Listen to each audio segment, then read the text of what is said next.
If you think you've always been a human in every life you've ever lived, you might want to think again. I posted a recent video called Life is a Non-Human where my client experienced an incredible life as a frog, and I just had a session yesterday where my client experienced life as a fish. We had just finished looking at a past life as a human, and then I took her to another life and she said, "Ooh, I feel like I'm a fish." And I want to read the notes on my screen so I can tell you what she said about this experience. She said, "The sun shines through the water and there's all kinds of other fish. I'm really beautiful. I have all these shiny, sparkly scales. I'm on the small side, flexible. We're all family in the ocean." She said, "I love the freedom. I know I could be eaten. It's always a possibility. That's just the way it works. And it doesn't bother me because you would just get eaten and go on to the next thing, go back in line. And as a fish, all that human chatter that goes on in your mind, it's not a thing when you're a fish. You just kind of know what's going on and you just don't worry about stuff. There's no concerns, just eating, and you eat how you eat, and that's just the way it is."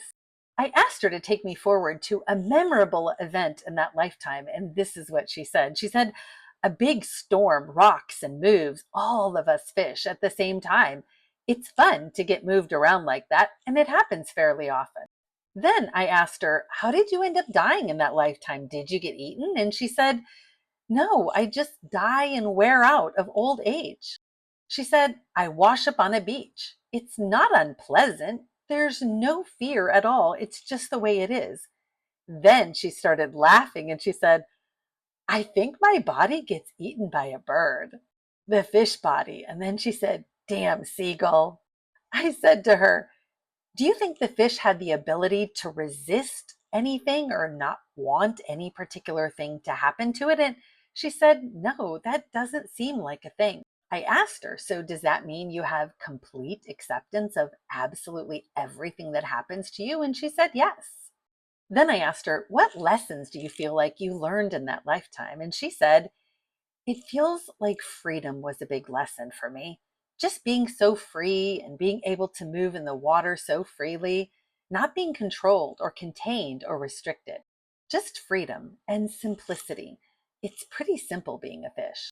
I said, "Did you like that life?" And she said, "Yes, yes, it was really cool."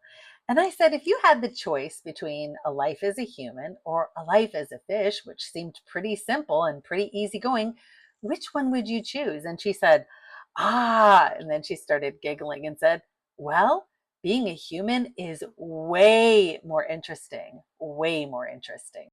I asked her, "What makes it more interesting?" And she said, "The complexity of how our brains work. So complex, but it's interesting.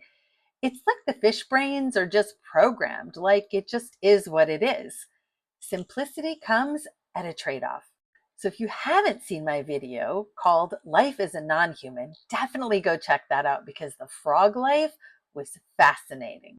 And the lessons she learned were amazing.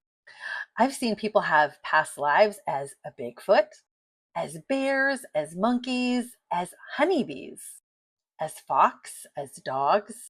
And it's not always before they come and have life as a human. They sometimes have lives as humans and then they'll go do something else for a while that's not human. And of course, many different alien lives also. And once I brought forth this client's higher self, I asked her higher self, who chose her life as a fish? Did she choose it or did someone else choose it? And her higher self said, no, her spirit team chose that life for her. And since she enjoyed it so much and learned so much from it, I would say spirit definitely has a sense of humor.